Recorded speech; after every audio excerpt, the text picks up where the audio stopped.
Susan, would you like to jump on? Introduce yourself. Tell us how long you've had migraines and how long you've been in the program. Susan's also about to graduate. So sad. Hi, I'm Susan. I've been in the program. This is my last week.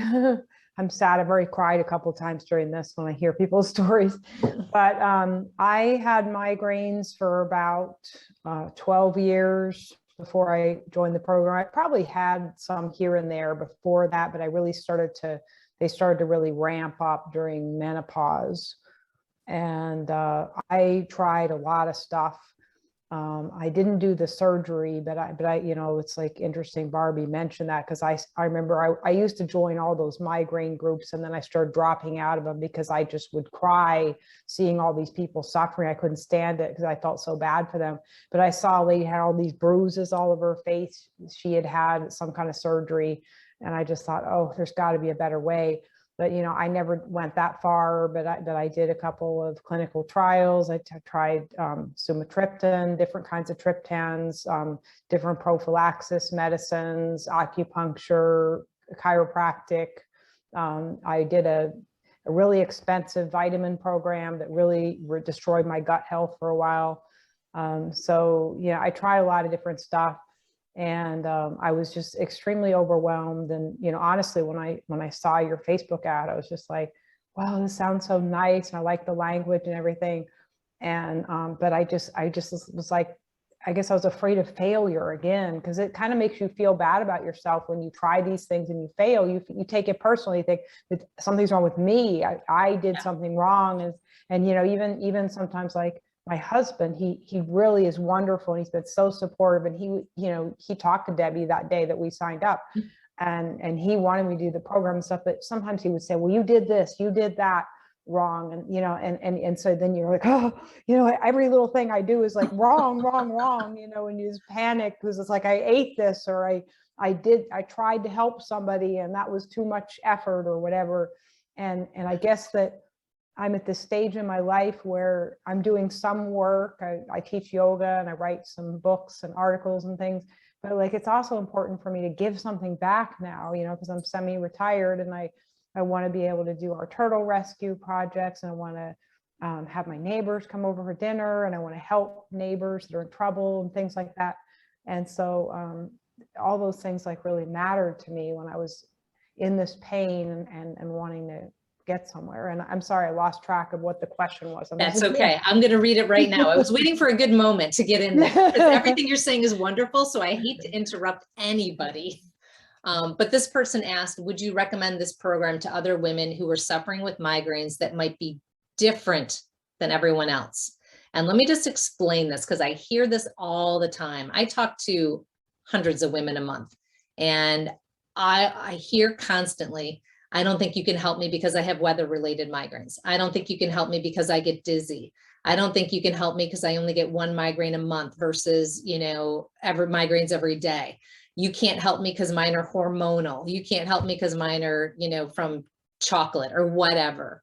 So this person is asking, is this program going to help if they have X? Because this question literally came in 6 times. I just pushed it together into one question because it was hormones in one, dizziness in one, and all that.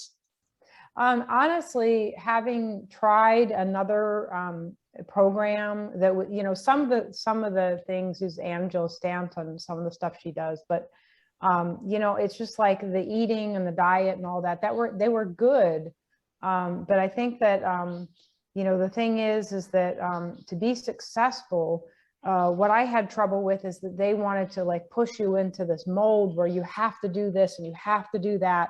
And I'm a fitness trainer, and I've been an athlete. I'm still competing and swimming and running, and I know my own body. And so in some ways I kind of feel like I'm in tune, and I have like intuition about what's going to work and what's not going to work. And so when I got pushed into a box, it wasn't working well for me at all. It was actually making me worse.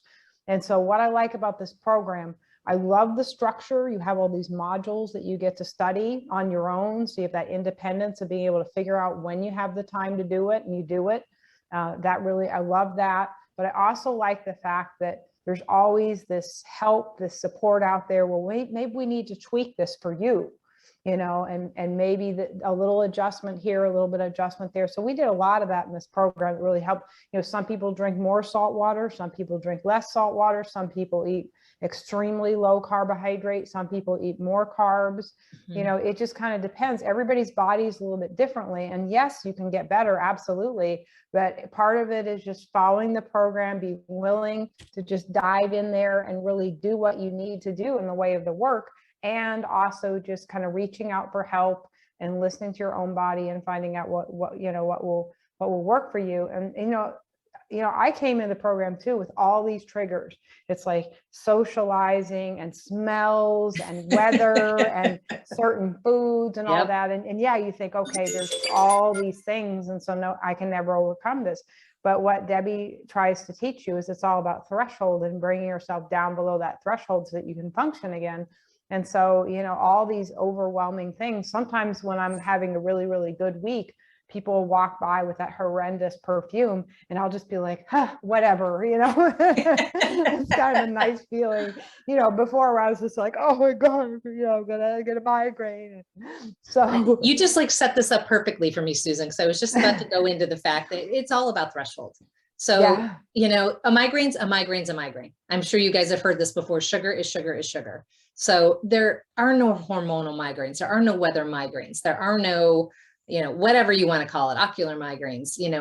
I love how on the internet, they like to put names on them. They're migraines, and it's all about where you are in your threshold. And yes, hormones can shove you over the edge. Weather can shove you over the edge, but it's all about how many triggers are stacking up and if you're staying underneath that threshold. So that's what Susan's talking about, is how she figured out how to raise that threshold, because our thresholds are low when we have migraines. So how to raise it so that we can 100% live under it and be able to get hit in the face with perfume and go, I'm all right today, versus, oh crap, now I got to go home and I'm gonna have a migraine for the rest of the day.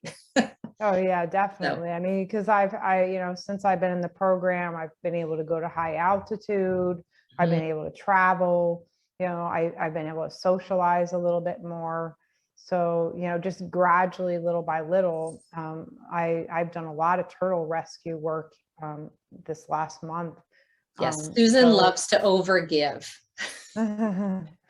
Which is absolutely wonderful. Starting to work. It's just the 6-hour kayaking thing didn't go so good, but but it's all about learning. Well, I appreciate you sharing, Susan, and I appreciate you mentioning, another program, because there are, like I said, there are many different people out there that work with women with migraines, work with men, children, and there's a right and wrong program for everyone. And this one, we do our best to make sure that we have that foundational approach, but tailored to you so that it is the right place for you to be.